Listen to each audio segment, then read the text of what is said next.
The derivative. Maybe you've heard the word before. As you join calculus, people talk about studying the derivative. Maybe you've even looked up something about the derivative and you know some things about it. Maybe you know more about than what I'm going to show today, actually. It's possible, because the derivative, we basically now, after this, we do 2 chapters of derivatives, you know. So what is it? The derivative. The derivative at a point. The derivative of a function f at a point a comma f at a is f, this is read, this little slash here is read as a prime. It's called f prime. Well, don't worry about that. I'm going to say that a million times over the next week or so. F prime at a equals limit as h approaches 0, f at a plus h minus f at a over h. If this limit exists, you're like, wait a minute. We just did that. Isn't that slope of the tangent? And the answer is yeah. We're now going to call this f prime at a, and it is the slope of the tangent. It is the instantaneous rate of change. You're like, shouldn't this just be in the same chapter you're doing? That's what's great about this note, is that we can do this note right now, and it's really just a review of everything we've been doing. You know? Question? What is f prime? That. That's all? Yeah. The prime just indicates do the slope of the tangent procedure that you've been doing the whole time. We're going to call it f prime. You say, well, why the difference? Why are you adding extra words? There is a subtle difference in what's going on. That is, the slope of the tangent really is like a noun. It's like it's something that exists, the slope of the tangent. And the instantaneous rate of change is a number that we talk about how much things are changing. And the derivative is something we do. It's an action we take. So there is a subtle difference here, but I don't think you have to worry about that subtle difference at all. And that difference will become very clear as we go to do stuff in this chapter. The derivative is something we do, and then once we've done that, we use that to say, oh, now I can see what the slope of the tangent is, or I can see what the instantaneous rate of change is. So what's great news for us when we don't have our test quite yet for the next chapter is that if you're like, oh, I totally get this, well, then you're not going to find most of this pretty exciting. It's going to be completely review. Or if you're like, yeah, I'm still sort of just okay at this stuff, I'm just going to redo them all again, calling it the derivative. Well, I'm going to add a few pieces. It's not just a complete throwaway lesson. There's a couple of pieces I'm going to add here. And what's the picture of what's going on here? It's the same picture we've been hammering away on for a while. There's a point we want to find the tangent at. And there's a second point that we're going to find the secant slope between those 2 points. And as we move that h really close and make that h close to 0, the slope of the secant approaches what the slope of the tangent will be, if that limit exists. That was a little thing in here. If this limit exists, you're like, how can it not exist? Okay, this second lesson, this chapter talks about, well, does this always work? And the answer is no, it doesn't always work. And let's talk about some functions where it doesn't always work. But for now, it's fine to think, won't this just always work? As long as this is smooth, and that's actually the whole second lesson in a nutshell, as long as this is smooth, it's going to work out just fine and everything's going to be good. Some examples. I'm going to switch over to my example pages. And a lot of this will probably seem very familiar. Where's my example pages? There it is. Determine the derivative of f at x equals x squared at x equals 6. Well, I'm going to use the new symbology here. That is, I'm going to go, okay, f prime at x. Oh, I don't like the width of that pen. Let me just drop it down a little bit. Equals limit as h approaches 0, f, well, let me just mention one thing that's warming up.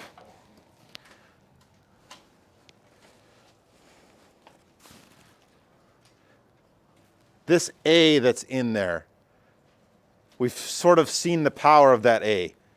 Leave the a in, put the number in. You know, it's a trade-off. You put the number in, the algebra is going to be easier. You leave the a in, you're going to get a more powerful formula when you're done. So it really depends on the question. So I'm going to, again, like I did in the previous 2 lessons, I'm going to go back and forth. Some of them I'll use the number, sometimes I use the a based on what I see in the question. This particular one, they give me the a value of 6. So when I go to do this, I'm going to carry the 6 around to show how easy this can go with the numbers in there. Okay, so the definition is f at a plus h minus f at a over h. And again, if you were a little sleepy at the start here, and you're like, isn't this just the slope of the tangent? Isn't this the same thing we've been doing? The answer is yes, with a new name. f prime at x. And again, if the prime seems weird, just relax. You're going to see it so many times. We're going to live this. From now till Christmas, we're going to live f prime, and it's going to become second nature to you. And so what do I do here? I go limit as h approaches 0, and I'm going to show all the steps here with the 6 in there. Not as an a, with the 6 in there, because that's what the a value in this question is. So limit as h approaches 0. I am going to go a little faster than in previous lessons. So not that you can't pause for questions. Yes, you can ask me questions. But I'm just going to go, well, I hope you've seen this enough times that most of this algebra is pretty straightforward. So what do we got here? 6 plus h squared minus 6 squared all over h equals limit as h approaches 0. Watch out for, approaches 0. 6 plus h times 6 plus h. Maybe you're so ridiculously fast at these now. When you see 6 plus h squared, you're like, I don't even need to write that other line. I know how to do expansion of 6 plus h in my head. Be careful, but yes, it's possible to be that good at this point. If not me, I'm going to show all the steps because I don't want any mistakes here.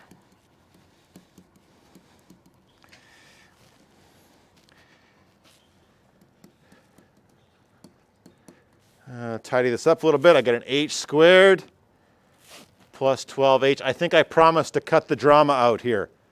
Yeah, when the 36 and the negative 36 pop in and I see that comes out to 0, I'm not going to act surprised anymore. I'm going to act like, yeah, of course it did. We definitely needed that to happen. And one last time, in other examples from here on in, I'm not going to belabor this point, but why is it so important that the 36 and the negative 36 canceled? Or better yet, the result of this was h squared plus 12h. Why is that making me feel I'm on the right track, like I've got a chance here? Because now you can get rid of the divide by 0 and get a real answer. Oh, he's answering it perfectly. I think yesterday we might have said, oh, because the h now divides out. But he's seen it a step further now, is I can get rid of the divide by 0. The 0 over 0 part can leave, and now I can find the limit. I can't find the value of the function. No, I can't find the value there, but I can find the limit, where it's heading towards. And that's all I've been after the whole time. Where does it head towards? And I'll show the extra step here, which is to factor out the h so that those h's cancel. And I've seen a few people not having the limit as h approaches 0 along the way. And I literally had someone ask me, oh, what do I do now? I've got 12 plus h. How do I get rid of the h? And I'm like, oh, that's why you've got to write the limit all the way along there. That limit's out front of the whole thing saying, eventually make h 0. When you can possibly do it, make h 0. And now I can. So I get answer 0 plus 12 equal to 12. Can you do that faster? Oh, absolutely. Yeah, there's all sorts of steps that you'll get better at here. I want to improve the symbology here, though. I just said this was f prime at x. And really what I wrote there was actually f prime at a. You might have seen that in all there. Better yet, this one was f prime at 6. And you might already be seeing the advantages of the f prime symbology. You don't have to write m tangent every time, and then you don't have to write things like at x equals 6, m tangent equals, like the derivative's like, let's just f prime at 6. We got it, okay? And you'll get used to that that's a handy symbology. So this last line is f prime at 6 equals 12. Mr. Todd, hundreds of years of mathematics at this, and this is the best? Is this the best? Like you do, this is method 3 now. And the answer is no. Wait till you see what's coming next. Yes? And so we have to know how to do this, because we'll need it in other situations, but very soon we're going to find some shortcuts here. Any questions there? Hopefully that's just rehashing, whether you're caught up or not, that's rehashing stuff that you've already seen with a new name, apparently important. I'm acting like it's important, this f prime thing. Back to the PowerPoint. Oh, there's just 2 more examples. Okay, so just keep going on my example page. Okay. Here's one with, it's x squared again, but now a coefficient and some other terms. So some extra algebra here, and I'll talk a little bit through it, but I think I'm going to move a little quicker on this one. So they want determine the derivative of f at x. Ooh, no a value. They're forcing me this time not to use the number, it's just find the derivative. And if you're really trying to be a powerful mathematician, you want that anyways. You don't want the 6 in there. You want to be able to go leave it as an a, and then I'll decide on that value later. I'd like to leave it as an x, because that makes more sense. The a value might have confused you a little bit. I was like, what is the a value? Oh, the a value is the x value. So I'd like to leave it as an x, but I'm not going to do that just yet, even though that's where we're headed with all this. Okay, so find the derivative. F prime at a is limit as h approaches 0, f at a plus h minus f at a over h.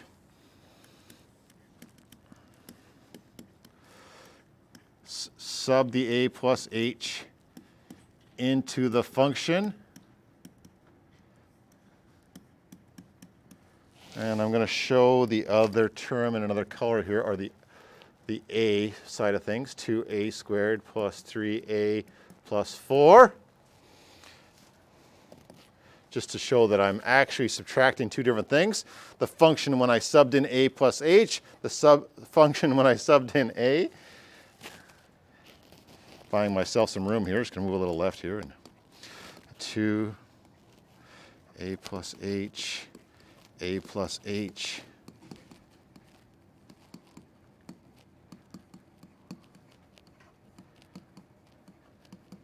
Distribute that negative.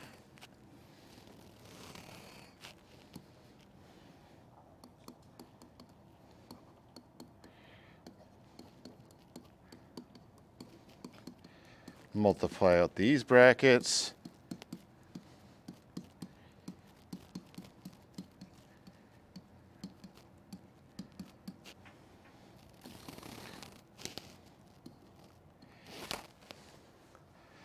Scroll it down a little bit. Hopefully these steps are not blowing your mind at this point. I mean, it's long, but hopefully everything is going well. But I'm going to pause for questions in just a minute.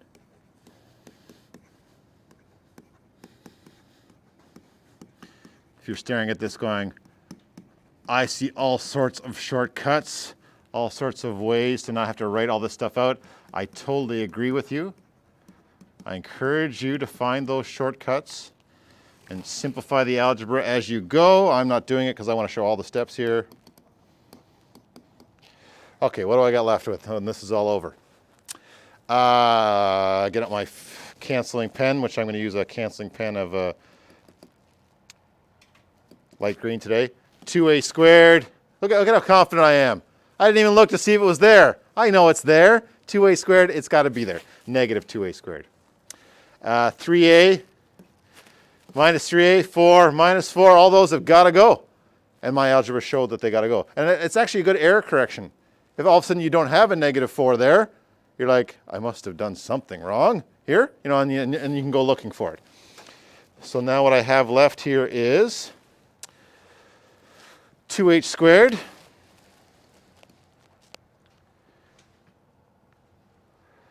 plus 4ah plus 3h all over h. And the last one I showed the common factoring. This one I'm not going to show the common factoring to encourage you that if it's just a nice simple h down there, lots of times you can just divide into each term there. And so I get limit as h approaches 0. Really should have a bracket here. Let's see, 2h plus 4a plus 3. And then I can finally sub in h equals 0. Therefore, f prime at a is equal to 2 times 0 plus 4a plus 3. And so f prime at a equals 4a plus 3. Why is this the more powerful way to handle this situation? Now you can sub in Any x they want. I can find the slope anywhere, just easy enough. Even better, if they give me a slope they want to find, I can put the slope here and easily find where do I get that slope. You know, so a very powerful version of the derivative there. Look, I'm already using the new language. I slipped up a couple times last chapter. You'd hear me say, oh, the derivative here. I knew I was doing the derivative, but I was calling it m tangent. You know, now it's got its proper name, the derivative. So the derivative of 2x squared plus 3x plus 4 is 4a plus 3. Now I'm just going to set the table a little bit for later lessons. I just want to talk about this 3x for a second. 3x, if you drew the graph of just 3x. I know there's other stuff going on there. I know. I'll deal with those in a minute. Or not in a minute. In the next couple days. But 3x is a line with slope 3. And there's a 3 there. Dun, dun, dun. 4 is a constant number. Always has slope 0. And it disappeared. Dun, dun, dun. You're like, are you on your way to making a shortcut from the first line to the last line? And the answer is, yeah. Okay? So, we're working through this on our way to building something even better. Yeah? And infinitely more powerful. But any questions about that algebra? Because they did a little faster in the last couple of days, right? I'm like, yeah, you've seen this a few times and we're moving a little quicker now. But I do pause for questions if there's any step that you want to talk about. It's good? If it's not good, hey, just go practice it. It's not the worst thing ever. I got to tell you. Comparatively speaking to like rational functions, trig 2 from advanced functions, all that kind of stuff, this is not the craziest stuff. It's long, I get it, it's boring. Cramps up your hand, you got to eat more bananas, but I mean, it's not completely difficult. There was a third one, yes? Yep. Square roots. Oh, I personally like square roots. I know life's going to be a little easier, and you know what? They've given up on the points now completely. They're just saying, just build the equation. Just a values. Stop with the numbers already. Use the more powerful way of a values. So here I go, a little faster. F prime at a, limit h approaches 0, f at a plus h minus f at a over h. I'm going to start making the transition to using t here during this question. You know, during this question, we're like, it's not an a, it's a t value. You know, why not just call it t? We'll call it what it is, okay? And I'll do that during this example. Sometime. Okay, so limit as h approaches 0. Technically, we're talking about root a plus h minus root a over h. Subbed in a plus h, subbed in a. And I pause so your brain can process what has to happen next with square roots. Because again, just a reminder, if I sub in h equals 0, I'm going to get root a, I'm going to get 0 over 0, which says do something about this. Manipulate this somehow. What's the something? Use the conjugate. At some point we called this rationalizing the denominator, and it still is called rationalizing the denominator, but as we move along, most people are like, conjugate, they can see the conjugate coming here. And here's the conjugate, root a plus h plus root a. I gotta be careful with my a's. I don't know if you have letters that are like your weakness, that my a's don't look really good like a's, so I gotta be a little careful there. So I'm a little slower when a's are involved. Okay, so the conjugate is the exact same setup, exact same pieces to it as what the numerator had, but you got to change from positive to negative, or in this case, from negative to positive. And the reason you have to do that is so that you get the right cancellations. Root a plus h times root a plus h is just a plus h, making me very happy that the radical is gone from the numerator. The next term is root a times root a plus h. But then the next term after that is negative root a times root a plus h. And if you're getting conjugate experience here, you're like, maybe I can just leave that out and just go right to there and leave out those middle two terms. Maybe not. Maybe you're still at the point where you're multiplying that all out and being fascinated by how powerful the conjugate is. That's great. But I'm sort of just nudging towards a little bit faster way to do this now. So the bottom, I don't multiply out the conjugate here. Conjugates are for multiplying with their conjugates, not with some other stuff. Leave that just the way it is. It's fine. Two ways to know that. One, because it's not conjugate with that, so why would you multiply it together with that? That wasn't the point of this whole thing. The other thing is that h is sitting out there going, I'm ready, cancel me. You know, it's fine the way it is. Just leave it right there. Because good things happen immediately. Lot less algebra with square roots. I get h. Big mess here.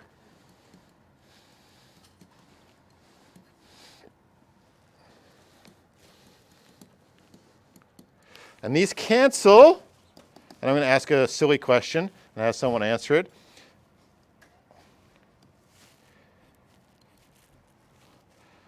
I'm going to write this out.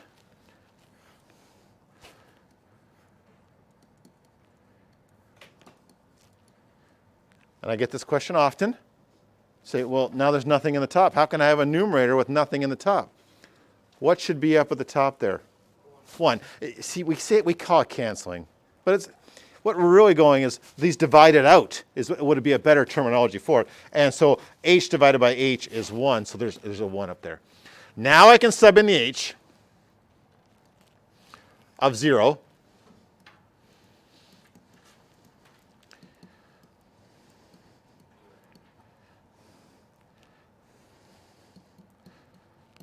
And I know that there's a rational in the denominator, and something might be flashing in your brain. Mr. Todd, you're supposed to get rid of the rational in the denominator. Yeah, we will. In chapter 3, I will get back to that. But for now, I'm going to leave it there because I'm building something. I want to talk about how did that square root end up in the denominator? You know, and at some point we want to deal with how did that end up down there? So I'm not going to get rid of it just yet. Now, what color am I going to use here? Maybe light green will be the right one. Really, what I wanted was a derivative, a tangent slope at any value of t. So I know I'm trying to convert you from using numbers to a's, but long term what we want is a function in t's there. That's really a t value there. So at some point we want that to say that instead, t's in those spots. And from the beginning, instead of a's, we'll just use t's in there because that was just a t value the whole time. That messes people up when they first see it. You're just using t's in an equation that already had t's. I'm like, well, you can go back and forth if you want. You can put an a there to go, that's the t value we're talking about, and then later on make it back to t. But at some point we'd like to make the transition where we're just okay with it. It's an x value or it's a t value that we're talking about. We don't have to be there yet, but I just mention it. Questions about that algebra? Because I went a little faster with the conjugate this time than I did previous times. More time there? We're cruising today. Back to the PowerPoint. Because I think those are the longest examples of the day. Maybe I got 2 little ones left to go. I did all those, good. There's an alternative method for calculating the derivative. Instead of having the h's in there, we can use a different set of letters. And by a different set of letters, all I mean is we're going to change the roles of the variables a little bit, but it's doing all the exact same things. This version sometimes has easier algebra. Sometimes it doesn't. So I'm not doing a sales pitch for this new method. I'm not trying to switch you over. Because a lot of people never do switch over. They see the new method and they go, okay, that's interesting. I guess I can follow that. And if it comes up in an example that Mr. Todd needs it for a proof or something like that, I'm fine with it, but they never really do switch over. But I want to show you the alternate way of doing it. Instead of giving these crazy h symbols, we just say, I've got some point I want to find the derivative at, a comma f at a. And the second point, I'm just going to call it x comma f at x. I'm not going to make these things complicated here with h's. H's had its advantages. Yeah? It makes the algebra very smooth. So then, if I want to find the secant slope, it's just f at x minus f at a over x minus a. But now the limit isn't h approaches 0. Now x has to approach a. And here comes the animation. X has to approach a. This does the exact same thing. And will work in all situations that the h one works. Sometimes one just works a little better than the others. So I have taught calculus before where I've never even talked about this. I just left it on the shelf and we just did h's the whole time. I'm pretty sure my year 1 prof at university only did this. Boy, did that mess us up when we got there. We're like, what's going on? Where are the h's? You know, but it is the same. It will play out the same. And I'm going to do 2 examples to show you what I mean. So if x approaches a, we would sub in a for x for a. So wouldn't that just cancel out to 0? Yeah, this is right now it would be 0 over 0, wouldn't it? But we've found out that something's going to happen here. And you got to see it a couple times to see what's going to happen in this way. So I've got 2 examples to show how to use this one instead of the one I've been working with. And I think I've got them all set up on my example page. Here we go. Well, that's not going to be big enough. So the new definition of the derivative, not new, alternate. I'm not doing a sales pitch for this.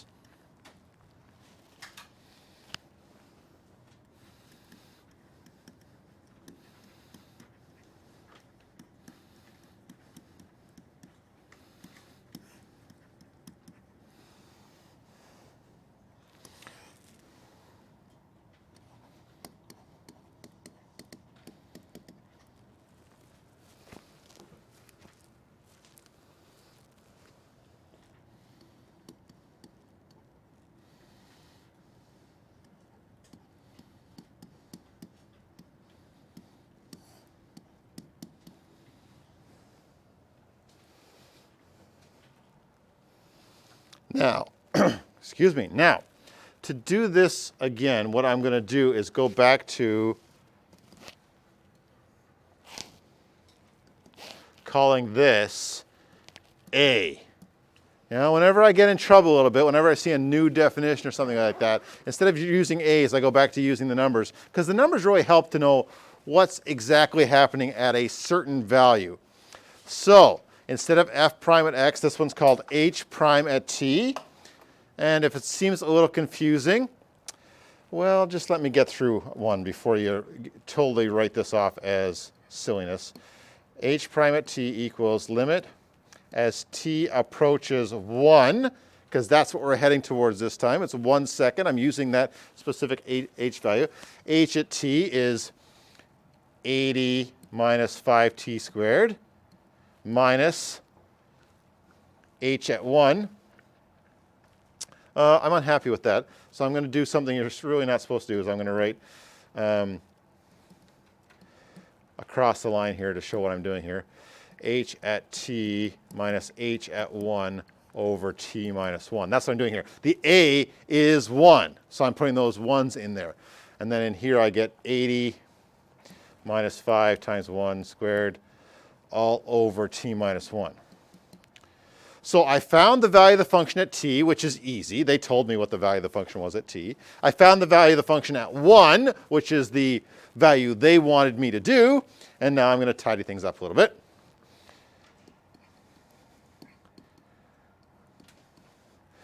$80 minus 80, that goes. And so I get minus 5t squared. And then this is a 5. Negative 5 is plus 5 over t minus 1.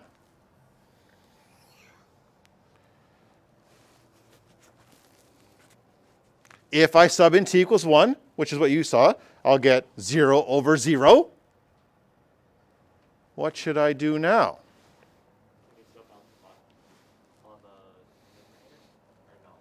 I'm happy with the 5 up there right now, because what I'm going to do next is common factor the negative 5, and I get t squared minus 1.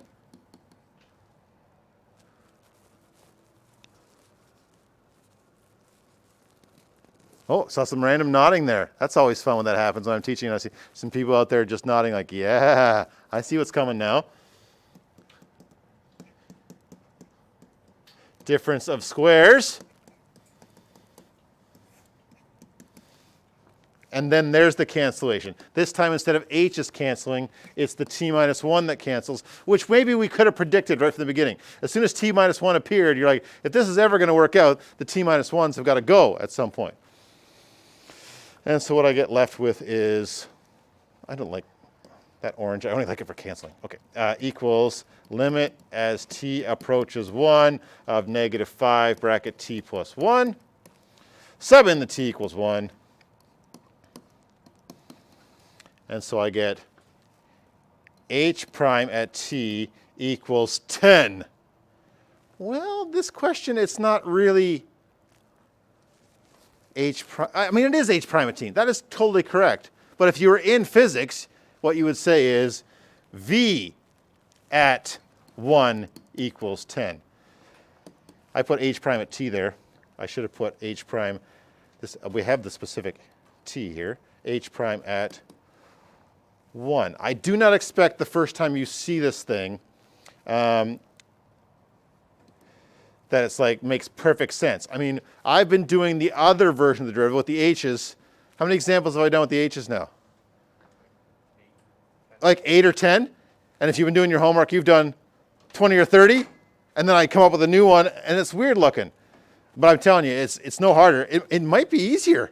Yeah, there were some parts of this, like with t squared there with the h's, we would have had to do t plus h, multiply out the brackets. We would have had that whole thing to do. And you can see why some people might convert over and go, isn't the algebra easier here? And the answer is sometimes it's easier, sometimes it's not. Okay, so this particular question, it was a lot easier. Calculate the pedal's velocity. Therefore, the velocity is negative 10 meters per second. Did it say meters and seconds in there? Meters, seconds, yeah, okay, it's all there. Any questions about that alternate version of the derivative, of the slope of the tangent?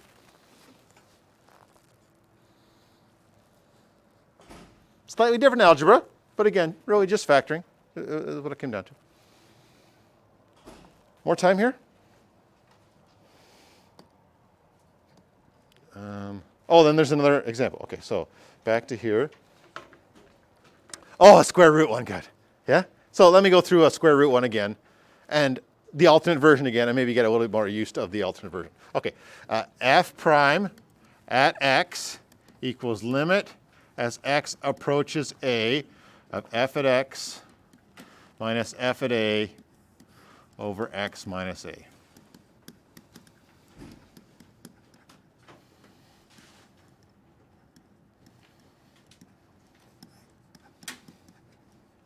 So I sub in x and I sub in a, but this time x has got to approach a. Once you see those radicals, you're thinking conjugate, hopefully. Root x plus root a over root x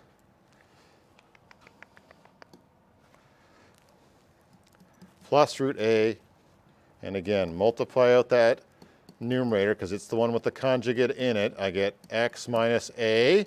The denominator is x minus a times the root x plus the root a, which I'm not going to multiply out there. And again, there's my x minus a. You sort of know that was coming. X minus a is going to have to cancel if this is going to work out. And so I cancel those x minus a's. That's a 1 up top now. 1 over root x plus root a. So f prime at x equals 1 over 2 root a. And I've been calling it f prime at x because I'm trying to get you ready for it. But technically speaking, the way I did this, it wasn't f prime at x. It was f prime at a certain a value. And then you say, well, isn't an a just an x value? Couldn't this just be f prime at x equals 1 over 2 root x? And the answer is absolutely. Yeah? It's just an x value. Calling it a is just to keep ourselves organized at this point of learning them. Ooh, I did that fast. What questions do you have about that? You have it as f prime at a, and a is your variable on the right. So do you name the function usually after what you're subtracting?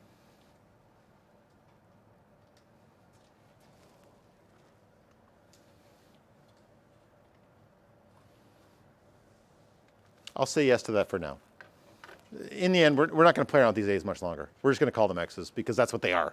You know, but the a is just a learning tool to go, oh, the a is the certain value that I'm talking about in the question. Yeah?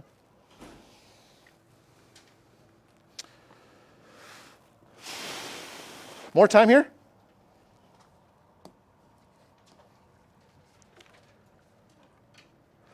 Notation. I've just said this is called y prime. It's called a lot of other things, and the homework will torture you with this. It will use all sorts of different symbols to mean the derivative, and each one of these has its own special use. And it won't be long. Over the next few weeks, I'll show you why each of these symbols has a different valuable meaning.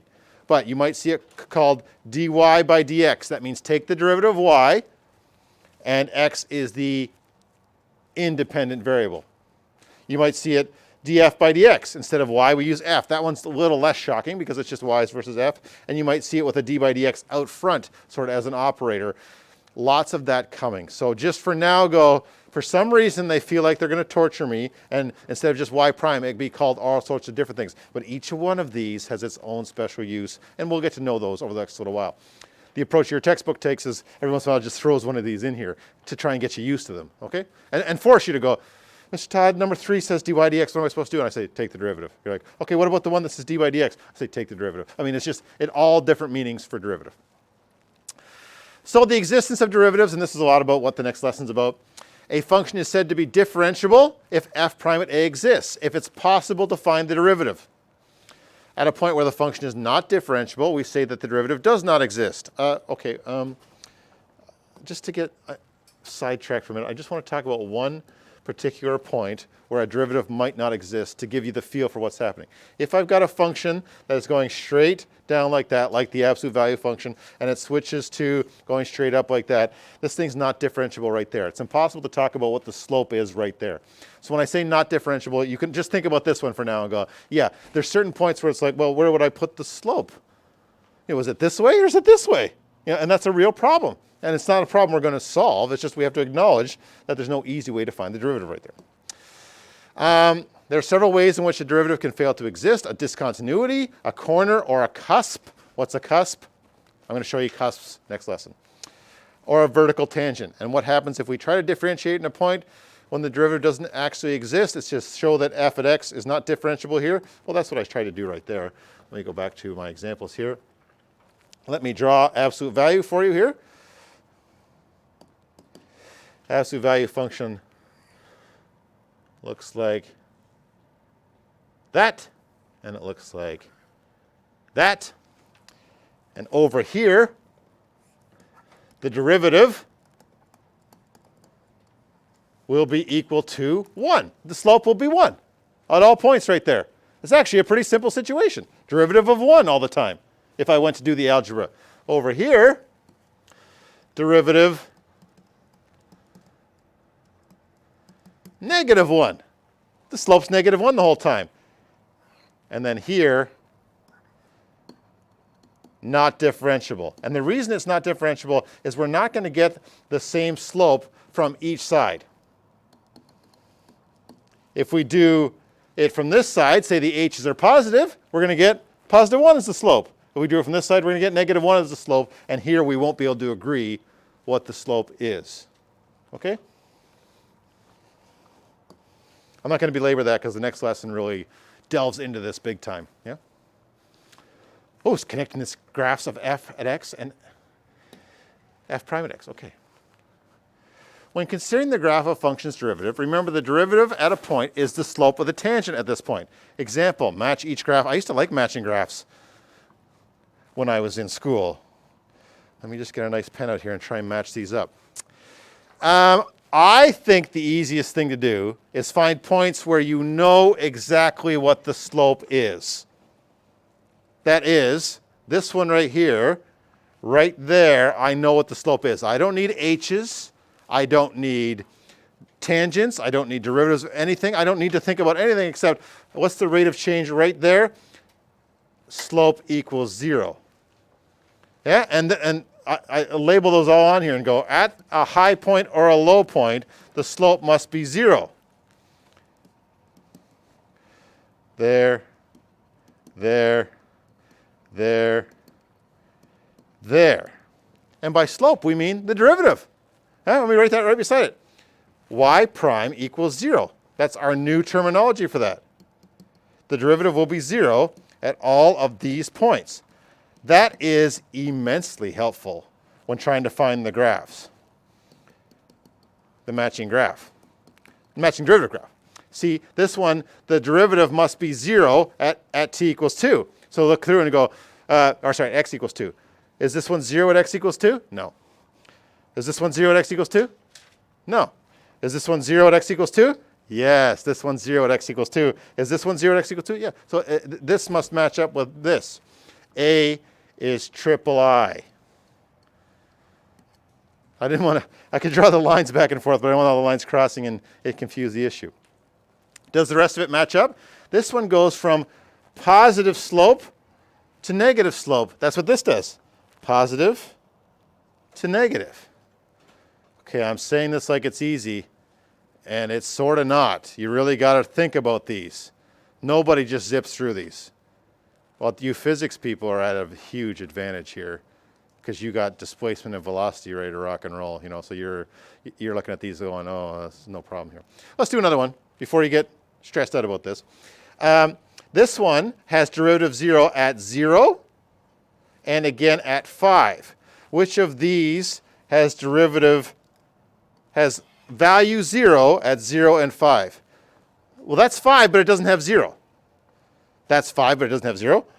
Oh, this one, 5 and 0. See, right there, it's value 0, value 0. Okay, and then somebody pauses and goes, hold on a second here.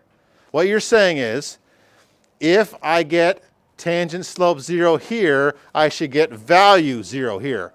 Yeah, that's perfect thinking. Wow. I don't know. I'm scared to ask. Incidentally, listening to me explain it, you might be like, oh, I sort of get it. And then you go do it yourself, and you're like, whoa, these are hard. These take a while. These take a while to be good at. Let's do another one. This one has slope 0 at 5, right there. Which of these has slope 0 at 5? Which one of these has a value of 0 at 5? It's this one here that has value 0 at 5. So C is single I.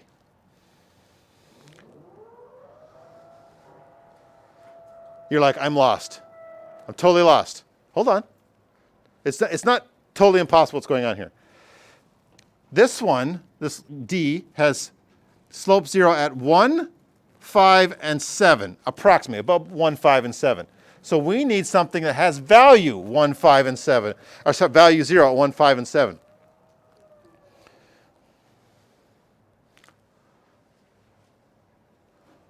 One, 5, 7. And then I say again, you're like, so when the slope is 0, my derivative graph should have value 0 at those points. And that's exactly the thinking you need, is to go, slopes of 0 means value of 0 on the graph. So this one was triple I, or double I, which you're like, I already knew that because it was the only one left. Well, I know, but it's nice to match them up, so you're like, you feel good about it. Jacob. So each of them is 1x for the graph. So an x squared becomes just a line, x cubed becomes an x squared, et cetera, et cetera. Yeah, hang on to that. Something's going on with the degree here, right? It seems to all be dropping degree 1 every time. Absolutely. Now the derivative drops the degree by 1 somehow, some way. We'll show that soon. Well, no freaking out about this. These are just pure practice. You got to look at them. You got to bend your brain. Derivative algebra, you don't have to bend your brain at all. Your hand's moving. It says find the derivative. Your hand's already writing. You're zipping all the way through. These take a little bit of thought. Okay. Sketch the graph. Oh, now I get a chance to go through the whole thinking. Maybe this will help to see the whole sketch of the derivative that I'm going to do here. 2 examples here.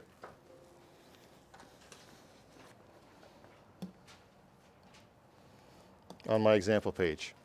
Hopefully, if I've done it right. Example page coming up. Okay, so yeah, I don't know if you can see what I did. I took a picture of this and pasted it down there. Same scale and everything like that. And you can see me, I erased the grid, the graph that they gave me. Very slowly and carefully. And when I'm done here, you might be like, oh, this isn't as bad as it looks. That is.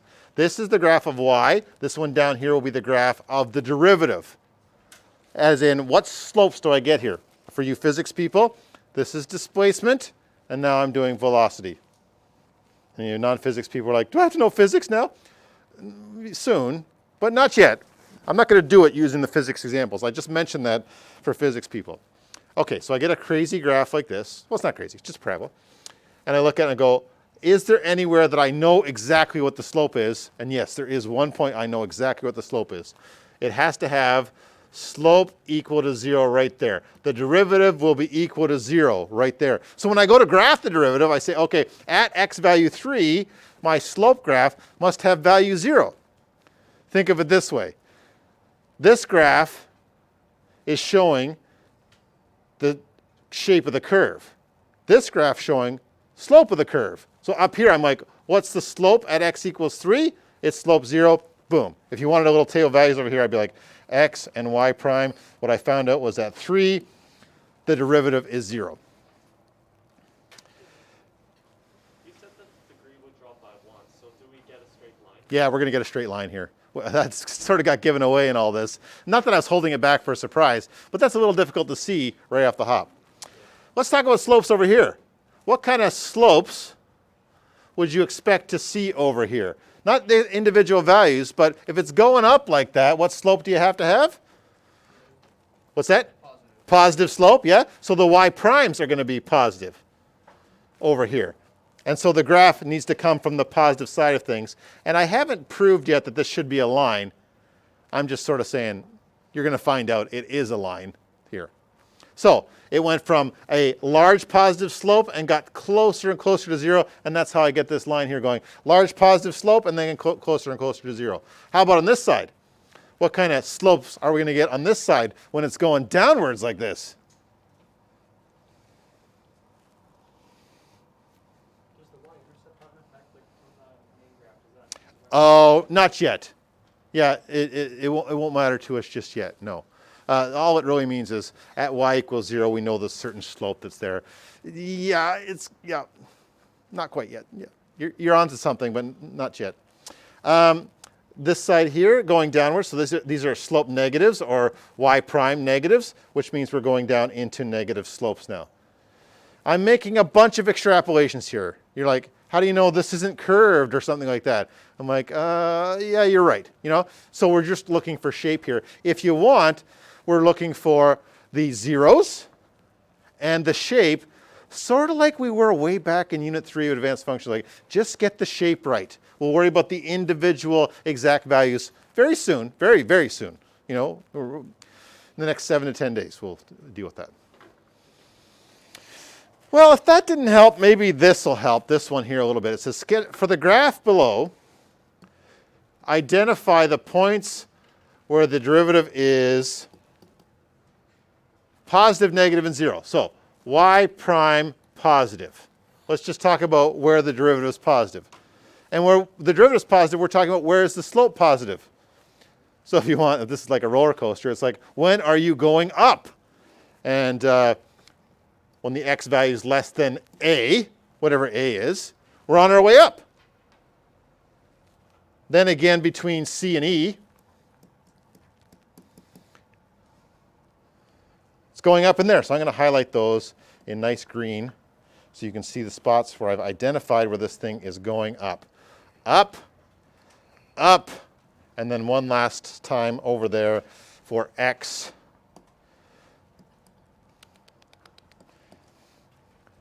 X greater than g. Those are the 3 sections of the graph where the derivative, where the slope is negative. How about y prime negative? To be y prime negative, well, it's just the other ones, right? Once you found the going up, you know where the going down is. Between a and c, and between e and g.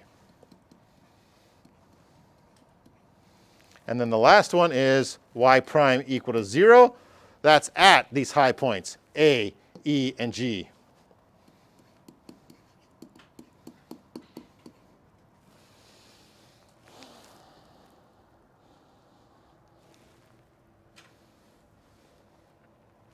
That might help. Maybe after seeing that one, you're like, you should have done that one first to establish where the derivative is going, where the derivative is positive and negative and 0. And I agree with you. There's an argument to be made that these examples could be done in the opposite order. Is that a question? Would C and G not be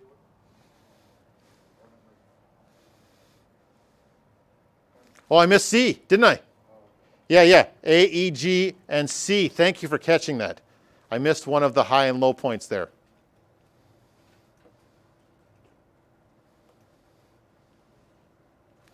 We're on our way to max and mins here, by the way. If the derivative goes from positive to negative, we found a maximum. Yeah, last year in advanced function, like, what about, well, how high do I go? Where's the maximum? Like, I said, well, we'll work on it in calculus. Don't worry about it. It's a frustrating answer I gave, but we're right on top of it now. If I go from derivative positive to derivative negative, I found a maximum. You know, it's like an easy idea. with some tough algebra we got to do very soon. Well, not that tough, Are actually. you positive about that? Because we go higher than A later on with B. Oh, a local maximum. Oh, Yeah, you're right. Absolutely. To find absolute maximum, whole separate lesson where we go, okay, take all your local maximums and now compare them to see who the absolute maximum is. Well, this is a maximum locally in this section here. It's yeah, good question. More questions there? Okay, I'm losing track of where I am in between these two. Well, I got to sketch a graph and 2 more examples. So stick with me for 3 more slides. Okay, sketch the graph of a function that has the following properties. F at 0 equals 0. Okay, I'm off to a good start. F at 0 equals 0. Got it. Not so bad. Then it says the graph of the derivative of f is shown on the right. This is the graph of the derivative. Let me try and say in words what's happening here. This derivative graph says after x equals 1, the slope, let me write this sentence down. After x equals 1, the slope, that is f prime, will be always 2. That's what this graph is telling me. After x value 1, every single x value has the same slope value. I'm going to have slope of 2. Before x equals 1, the slope, f prime, will be always -1. So I've got some graph that has slope -1 all the way to x value 1. Then it switches to slope 2. Well, the only way to do that is with a straight line. Slope -1.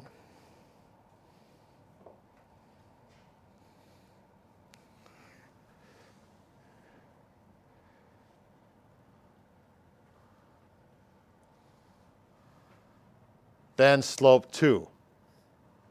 4, 6, 8, 10. That is a tough question. Oh, it says it's continuous for all x, so I gotta. Let me go back and forth now to try to bring this home. This graph right here shows a slope of -1, always. It's going down by 1s the whole time. This graph says the derivative's -1 over there. Those two things are saying the same thing. This one's telling you the slope. This one's showing you the slope. That's the best phrase I've done of it yet. This graph tells you the slope. This graph shows you the slope. Here, after x value 1, it tells you. It says, oh, if the slope's always 2. Here, I got to look at it, and it shows me slope of 2. I will not claim those are easy. Like it's what the second half of this lesson has been all about, is to compare what does the graph of the function and the derivative look like. And again, you physics people are at a huge advantage here. Question? What if f at 0 isn't 0? Yeah, it's perfect. He says, what if f at 0 isn't 0? And I think that's the discussion question on that PowerPoint is, if I didn't know it was 0, I would know that it had this shape. Woo, woo. It would go down, then up. It would have negative slope, then positive slope. I just wouldn't know exactly how high or low to put the graph. I could still do the shape, but I couldn't pin it down to an exact curve. It's actually called a family of curves. That is, it could be, somebody would give me an answer that would go like that. And I'd go, I'd have to accept that because they didn't have 0, 0 to pin it down. They went -1 slope, +2 slope. Yes.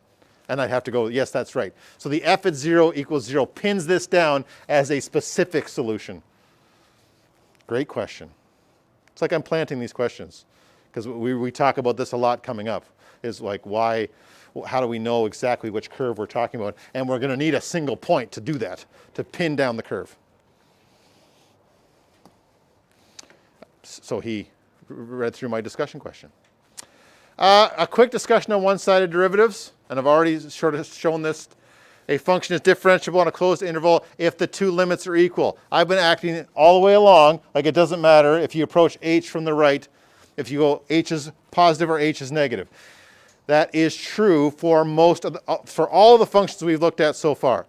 But it is possible that the two-sided derivative won't exist, that you'll get a different derivative on this side than you would do on this side. And then at that moment, we say the derivative does not exist. And I'll show you this last example, which maybe you can look right at and see what's going to happen here. I want to make this really big. And this is the last example. So if your attention span has dropped down to 0, just check this out. And actually, I talked about this in another example. This isn't too complicated. Here's y equals x squared on the left side and y equals 2x on the right side. The slope of the right-hand side over here equals 2. Always. It's always 2 because it's y equals 2x. The slope on the left-hand side is heading to 0. See how it's flattening out there? Therefore, the limit as h approaches 0 from the positive side of f at 0 plus h minus f at 0 over h equals 2 as we come in from the right-hand side there. That slope will be equal to 2 as we come in from the right-hand side. As we come in from the left-hand side,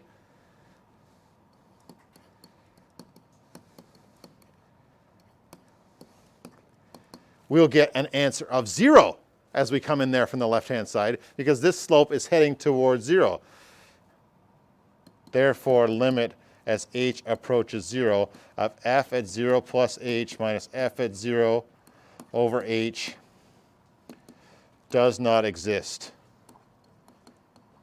Let me phrase it another way that'll be good enough for this lesson because I'm going to do lots on this differentiability stuff in the next lesson.